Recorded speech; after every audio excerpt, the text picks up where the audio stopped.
Hello, Ogre27 Kane here, just checking out one of my favorite games with Snowrunner. This is a review of the game itself and some of my favorite trucks, some of the areas. We're going to talk about the world size.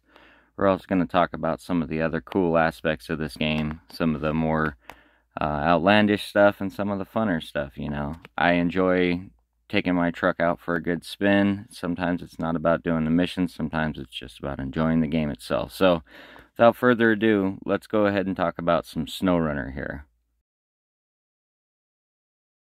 First up, let's talk about this world. This world is absolutely massive. There's so much to do in it, so many different areas to explore, so many different things to see, so many ways to get your truck stuck, so many ways to get it unstuck. Absolutely adore it. Michigan, of course, is kind of the starter area. It's all mud and a little bit of pavement. Then you kind of move up a little bit to Alaska. Alaska has a lot of snow in it, a lot of different big drifts, some hidden areas. Kind of makes you work for what you're going for. Then you get to Tamir. Suddenly the roads are no longer level. Some of the areas themselves don't allow for very much grip. It really pushes you in this game. All the DLC is fantastic as well. I personally have all of the DLC. I'm not going to show a lot of it off here because I kind of believe the newest DLC is kind of its own thing to explore. But we have great areas in here like the Kola Peninsula, the Yukon region, Wisconsin, the Amur region, the Dawn region. But all that being said, let's get into some gameplay. Some features and things I absolutely love about this game. One of the cool things about this is it has a day and a night cycle. Kind of gives you the challenge if you want it during the night, or if you're a little spooked out or you need that extra daylight, you can absolutely change it anytime. If you go into the map itself and you press the corresponding button on the Nintendo Switch, I believe it's the Y button, you can change the day and night cycle and definitely enhance the experience, change it for what you need it to do. Some of the other cool gameplay features I enjoy about this game are the ability to restore your truck at any point in time. You can take it back home. You don't need to push yourself in the sense that you have to take every truck out of the garage to get one truck out. A lot of times you can just fix it up, get going right where you are.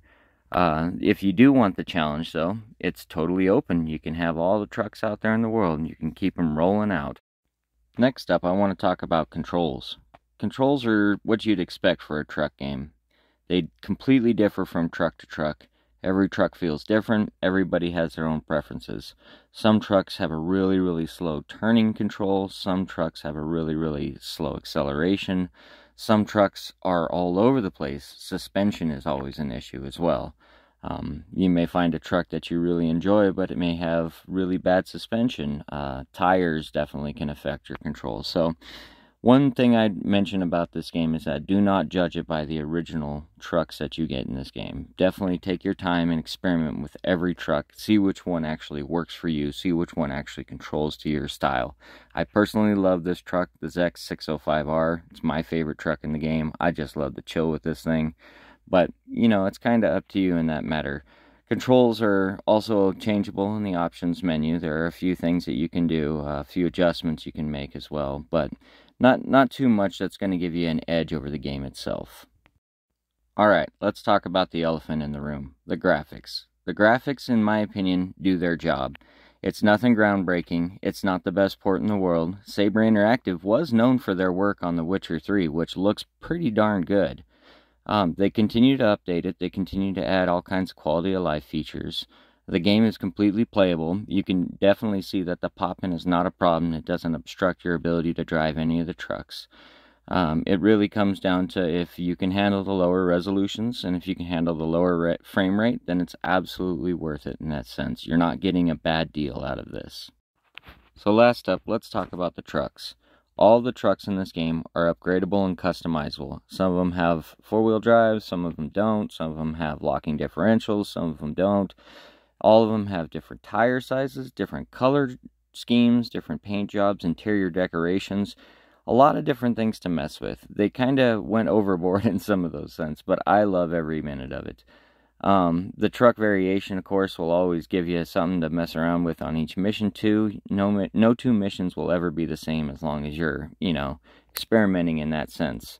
In conclusion, if you enjoy these kind of games, we don't get them very often. I know they're pretty rare, but I would definitely recommend checking out Snowrunner. Being a huge fan of four-wheel drive games, it's a once-in-a-generation experience. Thanks for watching my video. If you enjoy video game content, come check out my channel, Ogre27Kane. I do a weekly review of a video game. If you enjoy the rest of the content, think about subscribing. Give it a like, turn on the bell, and have a great day.